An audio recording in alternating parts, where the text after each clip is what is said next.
Santa Catarina, bem-vindos a mais um Vencendo o Tempo.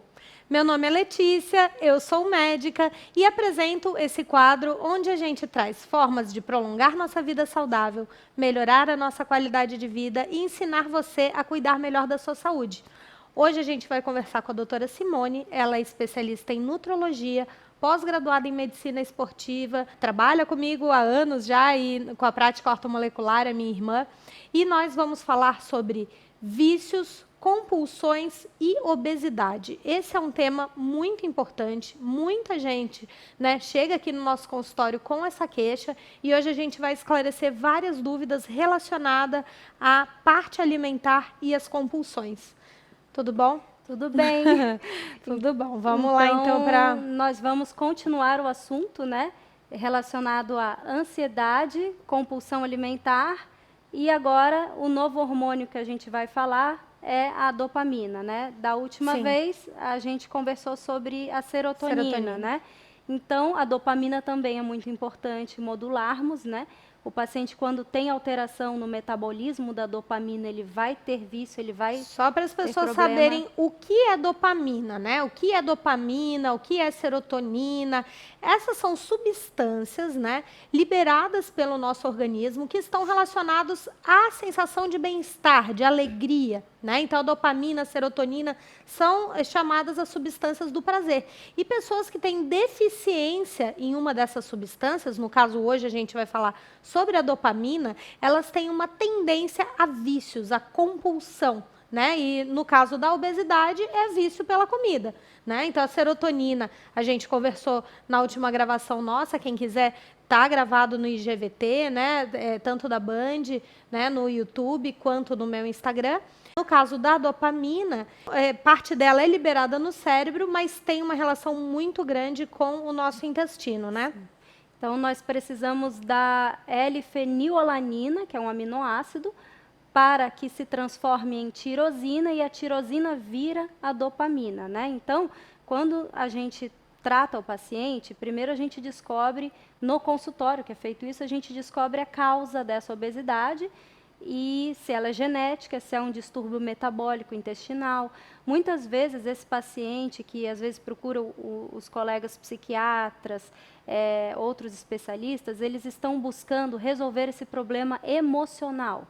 Às vezes ele não se preocupa muito nem com a obesidade, ele quer resolver o paciente, ele não se sente bem quando ele está depressivo, quando ele está com compulsão alimentar, E muitas vezes a obesidade é consequência dessa depressão, A depressão, o desânimo, o organismo tenta compensar comendo, Porque traz uma sensação de prazer momentânea, Verdade. Então, a gente precisa investigar, explicar para aquele paciente, você está magro agora porque você fez um tratamento que modulou essa serotonina, que modulou a dopamina, que é o hormônio que dá essa sensação de prazer, de saciedade, que regula muitas vezes o centro da fome, Então, a gente, quando consegue emagrecer o paciente, a gente explica, olha, isso é genético, a sua mãe, seu pai era obeso, seu avô era alcoolista, o seu irmão é fumante. Então, muitas vezes, o paciente carrega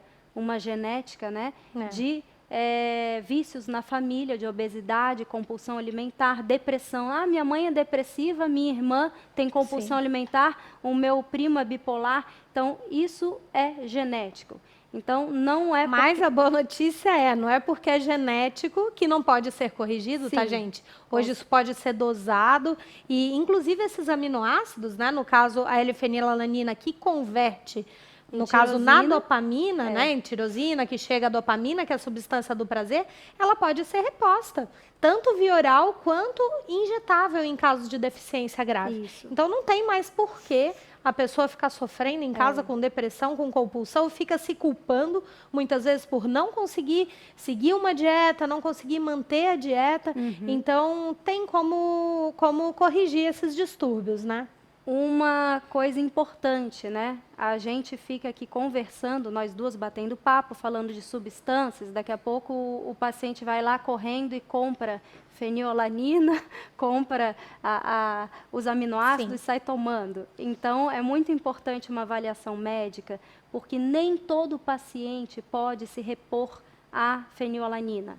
Né? Sim. Nós fazemos um estudo dos neurotransmissores, né? Para isso é importante a avaliação médica, né? Fazer um escaneamento ali do que é, né, a sua necessidade. Por quê, gente? Só para vocês entenderem a seriedade disso. Todo mundo acha, mas é aminoácido, é natural, pode tomar. Nem sempre, tá? Se você tiver deficiência, por exemplo, de serotonina e no lugar de tomar o triptofano, que seria o aminoácido para repor a sua deficiência, você tomar a L-fenilalanina, você pode piorar o quadro de depressão e, inclusive, entrar em síndrome do pânico. Por quê? Porque a fenilalanina é um aminoácido que estimula a noradrenalina. E muitas depressões relacionadas à deficiência de serotonina vem junto com o quadro de ansiedade. Então, não tome sem ter certeza Do se quadro, é a do tua diagnóstico. necessidade, né? Sim.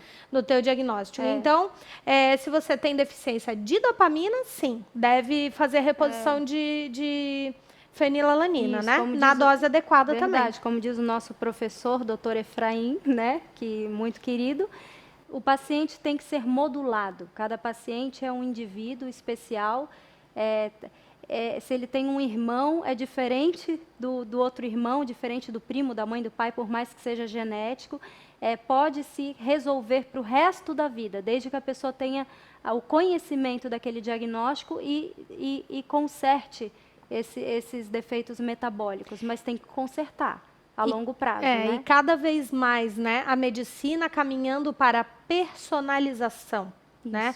Por isso, fórmulas personalizadas, tratamentos personalizados, a minha genética é diferente da tua, nós temos descendências diferentes, tipos sanguíneos diferentes, criações diferentes, hábitos diferentes, isso tudo vai influenciar na resposta do teu organismo. Então, o tratamento tem que ser personalizado cada vez mais, né? E é isso que traz um resultado tão legal, né? E o paciente, muitas vezes, ele é o gordinho, quando chega no seu consultório. Você tem que investigar ele inteiro, né? Às vezes ele tem uma esteatose hepática. Então, a gordura... Gordura no fígado, esteatose hepática. Esteatose hepática é a gordura no fígado, né? Então, muitas vezes o paciente tem um somatório de inflamações, de patologias. Não é só a obesidade em si. A obesidade, ela gera várias outras patologias e que têm que ser corrigidas, né? Então, a gente vai corrigir essa parte neurológica, né? De neurotransmissores. Resolveu, está com menos ansiedade, não tem mais fome, né? Porque quando a gente consegue corrigir, modular a fome do paciente através da correção da dopamina, né? Você corrige a colecistoquinina, que é um modulador da fome. Você consegue corrigir, em primeiro lugar, a parte neurológica. E aí? E o resto? E a gordura no fígado, como corrige? Muitas vezes a pessoa ela tem a gordura no fígado porque ela tem uma deficiência de um outro aminoácido chamado carnitina.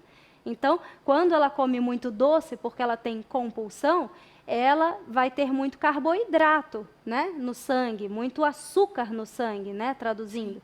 Então, esse açúcar, ele vai ser quebrado, né? O estresse, o paciente é estressado, é gordo, ele gera muito cortisol, ele produz o cortisol que no fígado quebra esse açúcar, faz glicogenólise, e na presença de L-carnitina, você consegue eliminar isso, né? Mas se você não tem carnitina, isso vira ácido graxo. E a L-carnitina é um aminoácido muito interessante, que é um aminoácido termogênico. Então, você pode usar pré-treino, ele vai te dar mais energia para treinar, aumenta a termogênese, a queima de gordura. Então, é um suplemento bem interessante. E não gera efeitos colaterais, como taquicardia, ansiedade. Então, é um aminoácido bem seguro aí para o pré-treino. E o negócio que eu queria lembrar, tá, gente?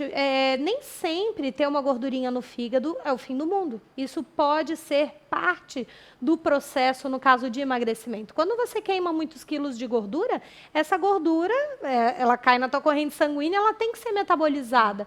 Quem que metaboliza essa gordura é o fígado. Então, num processo de emagrecimento, é normal, às vezes, acumular um pouquinho de gordura no fígado, né? Que é o que a gente chama de esteatose leve, mas isso tudo depois pode ser revertido, se bem acompanhado. Gente, eu espero que vocês tenham gostado, espero que ajude alguém, né, que esteja assistindo, ou alguém que vocês conhecem. Se precisar, né, assistir novamente esse programa, vou pedir para colocar aqui, vai ficar no IGVT da Band e também no meu Instagram.